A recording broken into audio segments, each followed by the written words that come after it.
In this, our 60th year of independence, even in the face of COVID-19, Jamaica has reignited our commitment to national development through people-centered policy and planning. Our National Development Plan, Vision 2030 Jamaica, is 98% aligned with the SDGs and strongly reflects the commitment of the Government of Jamaica to advancing the SDGs. Over the last decade, Jamaica undertook a transformative economic reform program. We exercised strong fiscal discipline, entrenched macroeconomic stability, reformed the business environment, and increased capital expenditure as well as social spending. These efforts improved the ease of doing business, laid the foundation for growth and competitiveness, and reduced the prevalence of poverty, including extreme and child poverty. We also sought to leverage cultural, knowledge, and human capital through development of the knowledge and orange economies.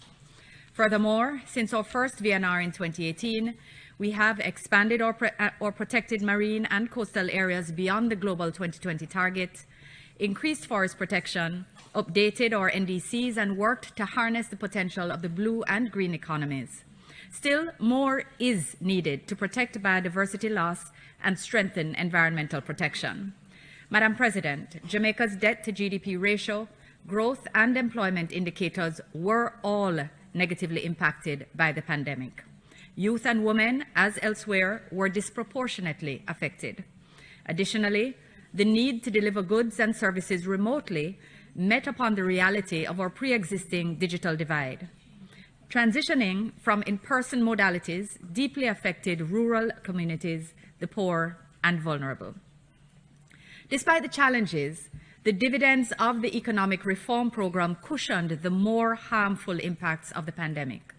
The government was therefore able to respond directly to the fallout in healthcare, education, and the labor market through an unprecedented support program valued at $418.9 million. It comprised cash transfers to the unemployed, compassionate grants to the informally employed, elderly, and students, support for tourism businesses, small business grants, and student loan relief. Madam President, regarding means of implementation, Jamaica has advanced financial inclusion through improved access to affordable financing by MSMEs, greater participation in the formal banking system, and the establishment of a social stock exchange. Challenges continue to limit public investment for accelerated growth. For example, a financing gap of $11.9 billion United States dollars has been identified by the IDB with respect to water, sanitation, telecoms, and energy infrastructure. Annual debt servicing places further constraints on fiscal capacity for spending on social protection and the environment. Jamaica has been placing a greater focus on economic independence, including better utilization of domestic sources to finance our development objectives. Notwithstanding, we continue to encourage partnership and investment, and therefore highlight for the international community our advancements in macroeconomic stability, good governance, and transparency in public finances. Madam President, access to and eligibility for grant and concessional financing remain important for Jamaica's recovery. The international financial architecture must be aligned with the SDGs if SIDS and highly indebted middle-income countries are to have any hope of a sustainable future. Technical assistance and exchanges are also required in areas such as human capital development, digitalization, disaster risk reduction, and food security. Jamaica will continue to promote greater South-South and triangular cooperation in these and other areas. Madam President, as a small open economy which requires trade to grow, Jamaica is prioritizing competitiveness of local industry to increase our share of global trade and promote upward movement within value chains. Our global competitiveness is constrained by high energy costs and heavy reliance on imported inputs, both exacerbated by global inflationary pressures.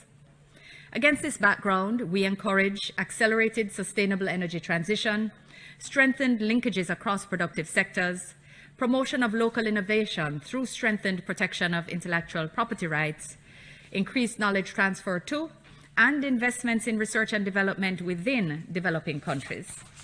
Madam President, Jamaica will leverage our experience in long-term development planning, economic and social reforms, and crisis response. We will continue to advocate for appropriate recognition of vulnerability and improved access to concessional financing for SIDS and middle-income countries. I thank the Minister for her opening remarks and exposition of Jamaica's implementation of the SDGs. Jamaica has demonstrated the importance of strengthening the means of implementation towards accelerating localization, participatory development, and progress towards the SDGs.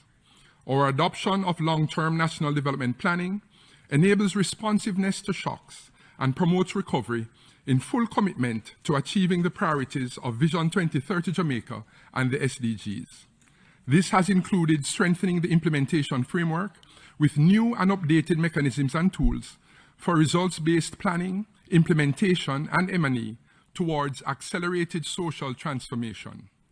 Jamaica has leveraged its participatory approach to development to include the cross-section of stakeholders in social contracts to advance sustainable prosperity for all.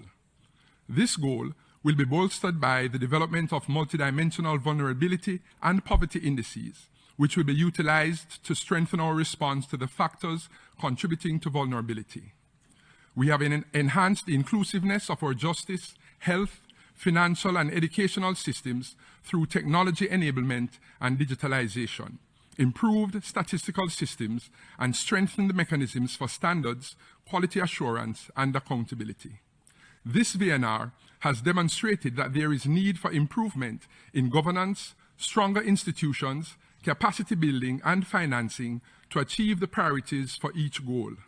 It has also identified opportunities for further evaluation of our development trajectory, as well as potential avenues to strengthen Jamaica's capacity to implement the SDGs. Further diversification and strengthening of the domestic market will be supported by strategies to expand the use of renewable energy, lowering input costs for production, and upgrading and building physical assets. Underpinning these advancements is the application of technology to improve factor productivity through public and private research and development initiatives. While we have made gains through legislation to protect our environmental assets, there is need for further sensitization on sustainable consumption and production that accelerate attainment of the emission reduction targets. We stand committed to the universal values that guide our development and pledge to leave no one behind.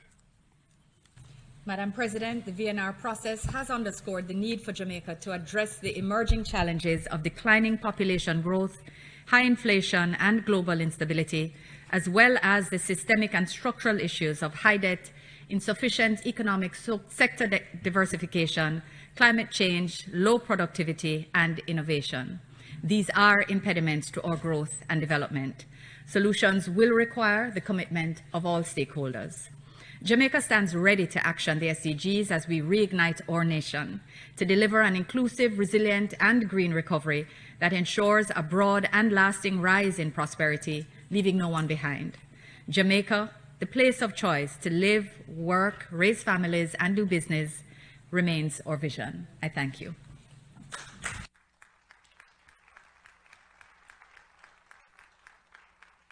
I thank the Minister of Foreign Affairs and Foreign Trade of Jamaica and her team for the presentation. And before we move on to the